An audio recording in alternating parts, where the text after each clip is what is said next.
Comment faire pour investir sur l'économie américaine tout en profitant de l'avantage fiscal du PEA? En fait, c'est très simple, il suffit d'utiliser les ETF et aujourd'hui, on va voir 3 ETF ensemble qui permettent d'investir sur les USA via différents indices tout en profitant de l'avantage fiscal du PEA et on perd pas plus de temps, on est parti directement en 3e position avec l'Amundi Russell 2000. Vous pouvez retrouver facilement cet ETF avec le ticker RS2K qu'on peut retrouver ici. Et on a quelques informations directement sur la page d'accueil chez Amundi avec le prix de la part de cet ETF qui est assez élevé. Donc déjà, ça peut être un potentiel frein pour les personnes qui investissent peut-être 100-150 euros par mois puisque il est déjà à 267 euros par part de l'ETF. Ensuite, sa performance depuis le début de l'année est de 10,62%. Il faudra la comparer potentiellement à d'autres indices américains qu'on verra juste après. L'encours sous gestion est largement suffisant pour éviter tout risque au niveau de la liquidité ou de fermeture de l'ETF, même si, petite information, mais rassurez-vous, si jamais un jour un ETF que vous détenez ferme, les fonds ne sont pas perdus, ils vous sont reversés directement sur votre compte espèce. Mais bon, dans l'idéal, il vaut mieux éviter d'aller sur des ETF trop peu liquides avec un encours trop faible, justement pour éviter ce risque. Donc il est à 251 millions, donc ça c'est OK. Au niveau des frais de gestion, on est à 0,35% et il est capitalisant. Donc, c'est full optimisé au niveau de la fiscalité. Mais de toute façon, sur PEA, la fiscalité se déclenche uniquement à la sortie des capitaux. Mais dans tous les cas, vu qu'il est capitalisant, vous n'aurez pas de frais de courtage supplémentaires pour réinvestir les dividendes. Donc, c'est plutôt positif. Si on descend au niveau de la composition, on va avoir ici la composition de l'indice suivi, avec plein de petites capitalisations qui, pour la plupart, sont assez inconnues pour nous. Et ensuite, si on descend au niveau de la répartition de l'indice au niveau sectoriel, là, c'est assez intéressant puisqu'on voit que c'est un indice qui est assez diversifié avec, dans les premiers secteurs, ce qui est assez notable, c'est qu'il n'y a pas la technologie, alors que dans le S&P 500 ou les grands indices, on a très souvent la technologie et les grosses boîtes technologiques qui prennent beaucoup de place. Ici, c'est pas le cas. On a l'industrie avec 17%, la finance, la santé et ensuite vient la technologie avec 13,57% et ensuite d'autres secteurs qui sont un peu moins représentés avec les biens de consommation cyclique, donc les biens de la consommation discrétionnaire non obligatoire, l'énergie, l'immobilier, les matériaux et enfin les biens de consommation obligatoire ici. Donc, au niveau de la répartition géographique, forcément, c'est 100% sur les États-Unis, c'est un indice américain. Et ensuite, si on regarde la performance, donc si on regarde depuis 5 ans, on va regarder depuis 5 ans, on est à aujourd'hui 49,97 pour l'indice de référence.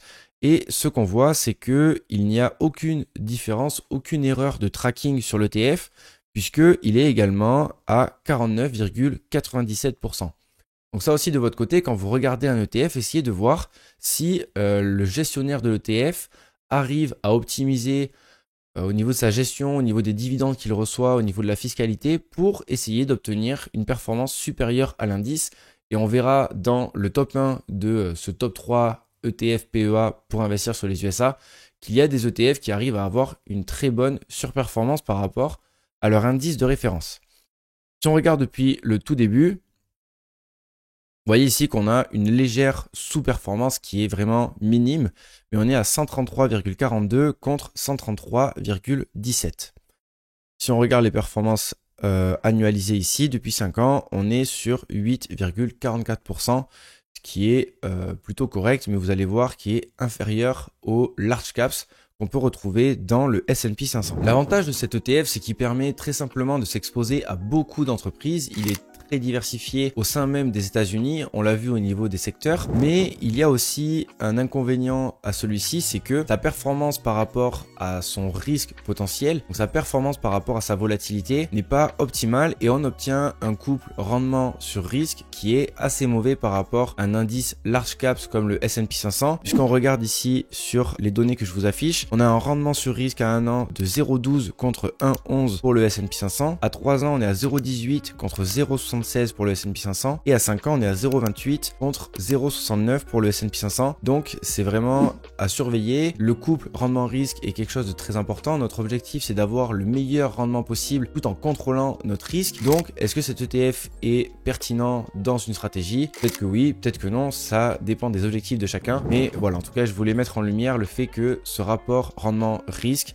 n'est pas aussi bon que celui sur le S&P 500 et les large caps. Le deuxième ETF que je voulais vous présenter aujourd'hui, c'est un ETF qui est plus niché puisque c'est un indice technologique que vous devez connaître. Il s'agit du Nasdaq 100 et on va se retrouver sur la fiche de l'Amundi Nasdaq 100 pour voir un petit peu les différentes caractéristiques. D'ailleurs, je viens de faire un petit abus de langage puisque on se retrouve sur le site d'Amundi, mais l'ETF lui-même n'est pas de Amundi, il est de Lyxor, mais Lyxor a été racheté par Amundi.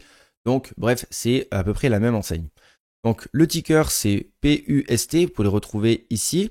Et au niveau du prix de la part, on est bien inférieur au Russell 2000 puisque elle est de 60 €. Donc c'est beaucoup plus accessible pour par exemple faire du DCA, du dollar cost average et investir régulièrement sur cet ETF. La performance depuis le début de l'année est bien supérieure à ce qu'on avait sur le Russell 2000. Elle est de 50,39, donc c'est assez incroyable.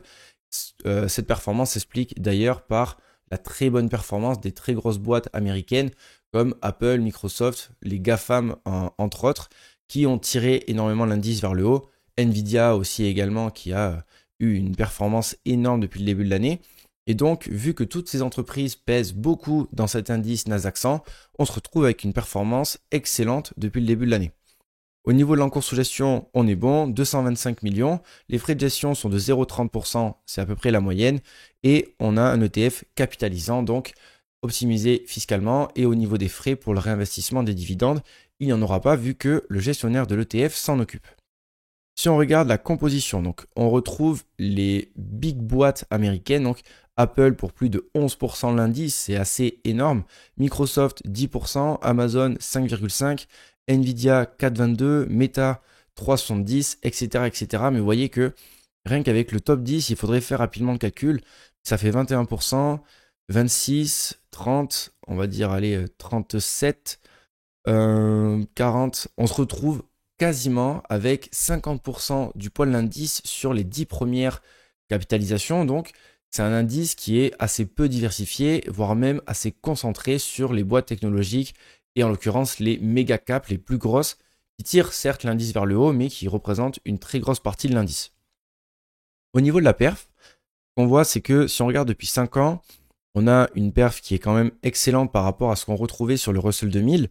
Et par contre, on a une tracking différence qui est négative. Donc ça aussi, c'est à noter.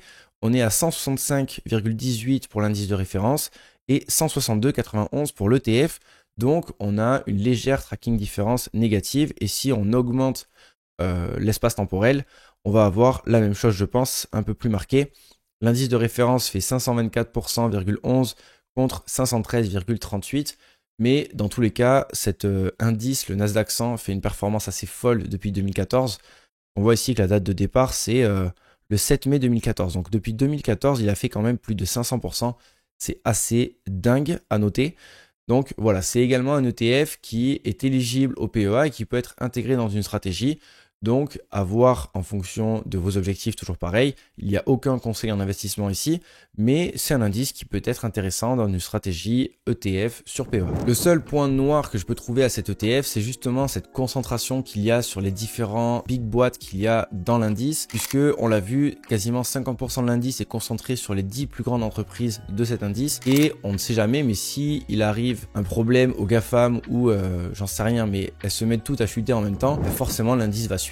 Donc il faut être conscient que en investissant dans un ETF Nasdaq 100, on est quand même très concentré sur la technologie et encore plus sur les méga caps, les GAFAM qui tirent l'indice vers le haut et qui évoluent très bien depuis de nombreuses années. Et enfin, en première position, on va retrouver mon ETF chouchou entre guillemets puisqu'il va allier une bonne diversification avec quasiment 500 entreprises puisqu'il va suivre le S&P 500 et il va avoir également une bonne performance, une volatilité et du coup un risque qui est contrôlé. Et cet ETF, on le retrouve chez BNP Paribas. C'est le BNP Paribas Easy S&P 500. Vous avez le nom ici, le ticker c'est ESE et on va aller regarder la composition pour démarrer. On regardera, alors hop, ici. Donc on retrouve directement les mêmes boîtes, quasiment que sur le S&P 500, mais avec une pondération inférieure. Donc on a Microsoft ici à 7,35, Apple 7,29, Amazon, Nvidia, Alphabet, Meta. Donc on retrouve quasiment les mêmes entreprises que sur le Nasdaq 100, mais cet indice est quand même moins concentré et on ne retrouve pas 50% de la capitalisation de l'indice sur les 10 premières boîtes. Donc ça c'est quand même assez intéressant à noter. Si on regarde la répartition sectorielle, d'ailleurs je n'en ai pas parlé sur le Nasdaq 100, mais parce que justement le Nasdaq 100 a pour vocation d'être investi sur le secteur technologique, donc en fait c'est quasiment le seul secteur qui est présent à l'intérieur, ou en tout cas une très large pondération. C'est pas le seul, mais il pèse quand même très lourd. Au niveau du S&P 500, on retrouve quand même 29% au niveau de la technologie. Donc j'ai zoomé un petit peu, hop, 29% de l'indice au niveau de la tech. Ensuite, la santé est bien représentée avec 12,68, tout comme la finance avec 12,95. Ensuite, on a la consommation discrétionnaire, donc par exemple Amazon, Nike, ce genre d'entreprises qui créent des produits qui ne sont pas essentiels. On retrouve 10,72% de l'indice. Et ensuite, ça diminue un petit peu avec les services de communication, l'industrie et ensuite d'autres petits secteurs comme les services publics, l'énergie, les matériaux, la consommation de base et les autres secteurs. Donc au niveau de la répartition sectorielle, on est quand même moins concentré que sur le Nasdaq 100, tout en ayant quand même une prédominance de la tech qui pèse très lourd de toute façon sur la globalité de la capitalisation américaine. Au niveau de l'encours sous gestion, on se retrouve à 1,835 milliard, donc on est vraiment très large, c'est le plus gros ETF que je vous ai présenté aujourd'hui. Et sa valeur liquidative, donc ça aussi c'est bien à savoir, mais valeur liquidative c'est le prix de la part, ça veut dire la même chose. On est à 21,28, donc un prix qui est vraiment très faible et qui permet d'investir régulièrement sur cet ETF si on en a envie. Ensuite, on peut aller voir la performance de cet indice et ce qu'on peut voir depuis 5 ans, c'est exactement ce que je vous disais tout à l'heure, c'est que cet indice, cet ETF, pardon, pas l'indice, a une tracking différence positive. Donc justement, l'indice fait 98,49% depuis 5 ans et l'ETF fait lui 102,49%. Donc on voit que la gestion de BNP est très bonne et qu'ils arrivent à optimiser au maximum les choses pour obtenir une performance supérieure par rapport à leur indice.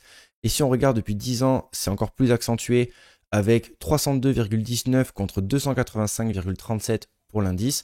Et depuis le lancement qui était en 2008, on est avec 548,85% contre 527,52%.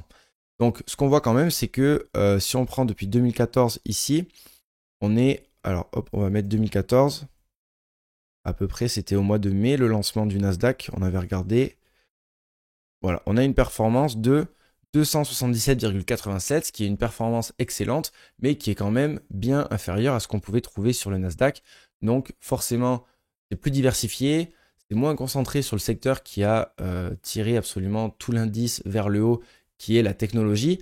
Donc la performance est moins bonne, mais on a une meilleure diversification et potentiellement moins de volatilité également. Donc ça peut correspondre à d'autres objectifs et à une vision un peu plus tranquille de l'investissement et sans prendre trop de risques pour avoir le moins de volatilité possible par exemple. Voilà, j'espère que la vidéo vous a plu. N'hésitez pas à lâcher un pouce bleu et à vous abonner, c'est ce qui me permet de faire évoluer la chaîne et je vous en remercie d'avance. Vous avez également des ressources gratuites en description, vous pouvez les télécharger, c'est gratuit, vous aurez des petites ressources pour développer vos connaissances autour de la bourse et j'espère que vous avez aimé cette vidéo un peu plus tranquille, un peu plus directement sur l'écran où on a vu 3 ETF ensemble. N'hésitez pas à me le dire en commentaire également et si ça vous a plu, des vidéos un peu plus naturelles comme ça, j'en ferai plus. Et si jamais vous voulez monter en compétence pour analyser des ETF, je vous mets une vidéo juste ici où je vous donne 5 des critères que j'utilise. Il en existe beaucoup plus, mais ici vous en avez 5. Donc je vous laisse aller voir cette vidéo et moi je vous dis à très vite. C'était Clément. Ciao.